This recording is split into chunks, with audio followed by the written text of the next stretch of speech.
Buenas, ¿cómo están? En este video quería traerles un poco de mi historia familiar. Quería contarles quién fue la persona que vino desde el lado materno, desde Europa hacia América del Sur. Pero para eso tenemos que remontarnos un poco en historia, tenemos que saber bien más o menos la ubicación, dónde estaba ubicado geográficamente el lugar de nacimiento de esta persona. Mi bisabuelo, de nombre Anatoly, hijo de Ágata Peilak y de Vicente Lopachonok, nace en el Imperio Ruso en el año 1911. Es decir, tenemos que irnos un poco para la historia, saber que en este contexto había en Europa 3 imperios bastante importantes, que era el Imperio Ruso, el Imperio Austrohúngaro y el Imperio de Prusia, el Reino de Prusia. Nace en la aldea de Makarshina, en el distrito de Disna, provincia de Vilna. Todo esto en el año 1911 bajo Imperio Ruso. Es decir, su familia hablaba ruso, sus padres, hermanos, tíos, etc. Todos hablaban ruso y todas las personas que estuvieran en ese lugar en ese momento. Ahora sí, viene la parte interesante de la historia cuando comienza la Primera Guerra Mundial. Para ese momento mi bisabuelo tenía 3 años de edad, era muy chiquito, y esos 4 años que dura la guerra aproximadamente hasta finalizada en 1918, va a tener un cambio bastante complejo en cuanto a lo que serían los territorios, fronteras y todo lo que tiene que ver con los repartos territoriales de las naciones de aquel entonces. ¿Qué es lo que va a pasar en 1917 luego de la Revolución Rusa? El Imperio Ruso deja de existir como tal y la dinastía Romanov tiene que dejar el poder. Es ahí donde emerge una figura muy conocida para muchos, que ha salido en un montón de libros, que se ha estudiado en la historia popular. Va a surgir una figura llamada Vladimir Ilich Ulyanov, más conocido como su alias Lenin. Esta persona va a ser la impulsora de la posterior conocida Unión Soviética.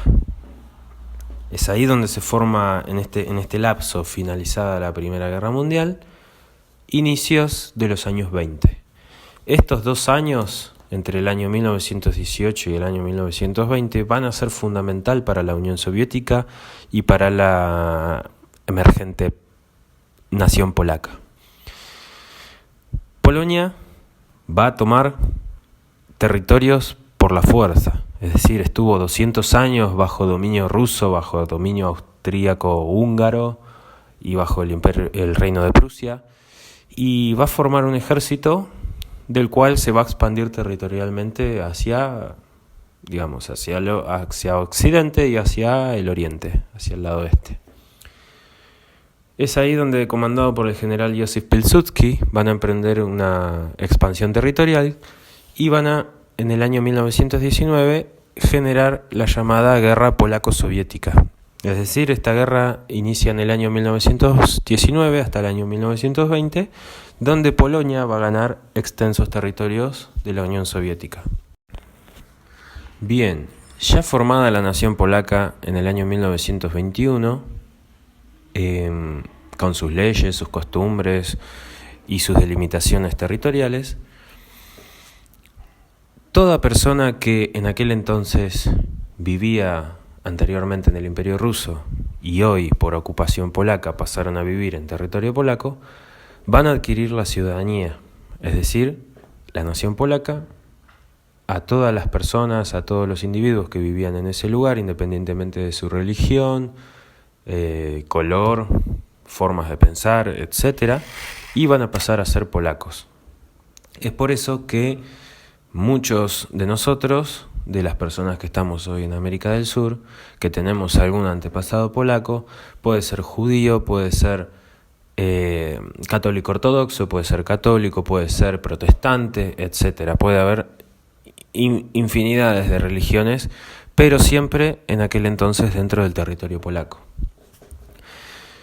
Entonces es ahí que mi abuelo ya en este año, mi bisabuelo, tenía unos 7 años de edad aproximadamente, entre 6 y 7 años, y la nación polaca empieza a implementar su ideología, su costumbre, su idioma, y bueno, en las escuelas la enseñanza va a ser pura y exclusivamente polaca.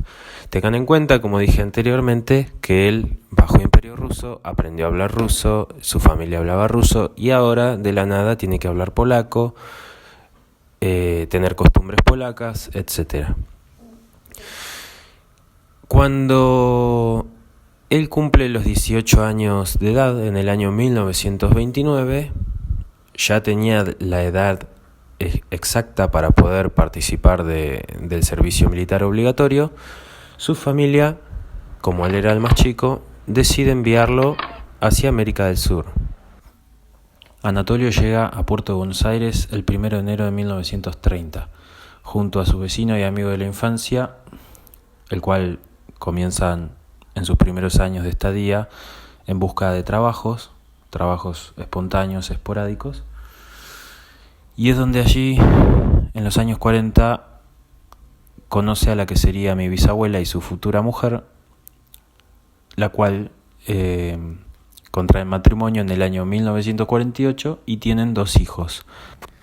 Cabe mencionar que en sus últimos años de vida, más precisamente fines de los 80, principios de los 90, con la caída del muro de Berlín y la disolución de la Unión Soviética, el territorio donde él había nacido, que anteriormente era Polonia, hoy pertenece a un país relativamente moderno, surgido posterior a la caída de la Unión Soviética, llamado Bielorrusia.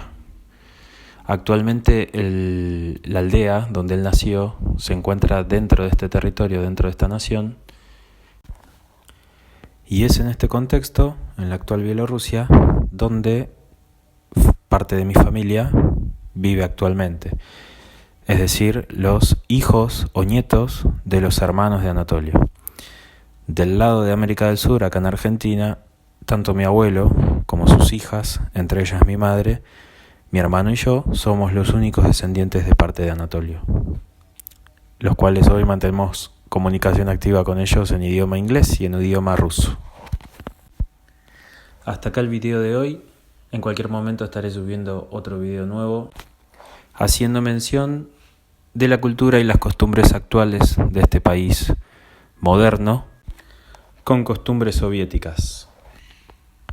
Si pueden ayudarme dándome un like o activando la campanita, sería de mucha ayuda y estaría subiendo un video nuevo en los próximos días. Nos vemos en un video nuevo.